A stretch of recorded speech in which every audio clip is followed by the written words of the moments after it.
चलिए एक भजन आंख बंद कर गइए, आपके आज से ही आपके परिवार में सुख आने लगेगा, आपके शरीर में जितना भी पीड़ा दर्द है सब समाप्त हो जाएगा। चलिए बेटा। अच्छा अच्छा छोटे बनाएंगे सांसें जीएमटी फरमाइश छोटे को लाइक डंडी पड़ा का लगे कथा हूँ पाले में कथना कराग लगे तन तन की काल गए हाँ तो इंदिरा जोड़ बोला दे ये का बारे सिस्टी मंजाया बारे बारा गाया लो कोई का बारे सिस्टी मंजाया बारे बारा गाया लो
खून झूम के पार कर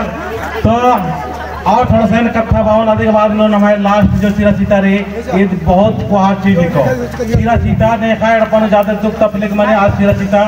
पहाड़ा केर के माना कि जिसके घर में ज्यादा दुख तकलीफ है बहुत सारे दुख तकलीफ और दुख तकलीफ समाप्त नहीं हो रहा है तो समझ लीजिए कि आपके पूर्वज का आशीर्वाद सही नहीं मिल रहा है।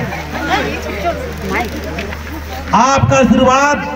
परिवार का आशीर्वाद और जो पूर्वजों का आशीर्वाद है, इस आशीर्वाद के माध्यम से आपका ठीक हो जाएगा। तो हम चाहेंगे कि एक बार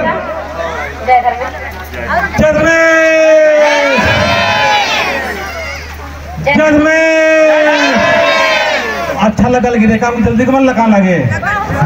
और तो भजन पढ़ा कर लेकिन सीधा सीधा लास्ट बनना चाहिए और चाउन का एंगाए बहुत आलर के लगा लगी तो नंबर को दियो तो नंबर से